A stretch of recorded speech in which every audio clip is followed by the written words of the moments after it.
home. He comes over to the sofa, holds out a glass of water so cold the sides are frosty, ice cubes clinking inside. You've pulled your skirt up to your waist, arms resting by your sides, palms up and open, waiting. "Good," he says, and lies on top of you. Heavy and pushing, always pushing. "Good girl, Alice."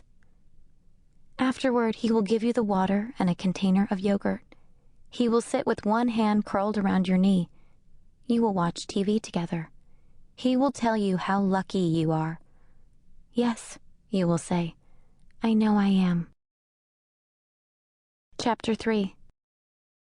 Once upon a time, I did not live in Shady Pines. Once upon a time, my name was not Alice.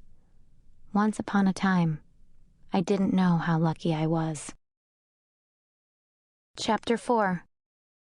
I eat 14 chocolate hazelnut candies, round and wrapped in silver foil that crackles when I snap it open.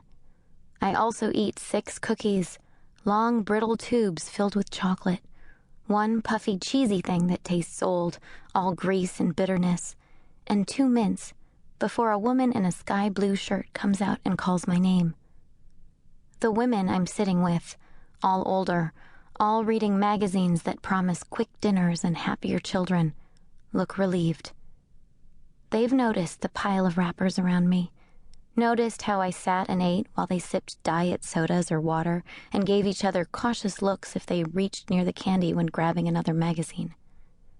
They know I do not belong here, that there is something not quite right about me.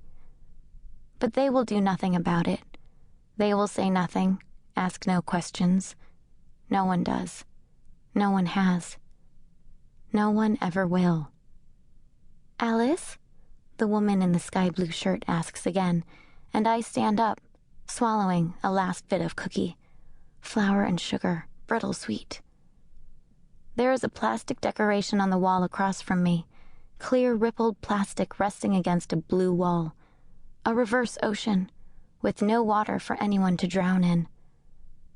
I can see myself in the plastic, and it waves me into a strange, distorted creature, the shadow of something or someone. I look wrong. I look dead. I'm not, though. I'm only partway there, a living dead girl. I have been for 5 years. Chapter 5. Once upon a time, there was a little girl. She lived in a town 4 hours away from here, in a house on a street named Daisy Lane.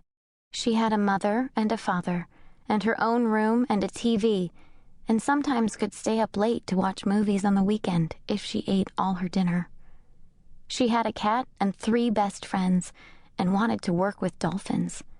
She had posters of them on her walls, and her computer screensaver was one, a dolphin with warm eyes and a sweet grin gleaming out at you. All her stuffed animals, except for the stupid ones her grandparents gave her, were dolphins. One day she went to the aquarium. She wore blue jeans, a white shirt, no logos, no designs, and sneakers, white with white socks.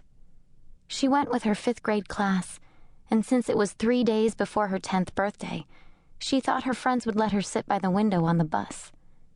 They didn't. And when they got to the aquarium, there weren't any dolphins, and her friends got mad because she wouldn't loan them her lip gloss. It was new. It tasted like cream soda, and she didn't want to share. She was a selfish little girl. She paid for it. Chapter 6. "Day off from school?" someone asks, and I realize the woman with the sky blue shirt is gone, and I've been guided into a room where another woman stands, smiling and ready. "Skipping," I say, stripping off my clothes, down to one of Ray's old t-shirts. Smell of him all around me, always. "I used to do that," the woman says, smiling more, like we share a secret. She has a mole on her face with 2 hairs growing out of it. You'd think she'd notice a thing like that. "Ready," I say, lying down, and the woman motions for me to spread my legs. "You want it all gone?" I nod. She is supposed to ask how old I am, and maybe other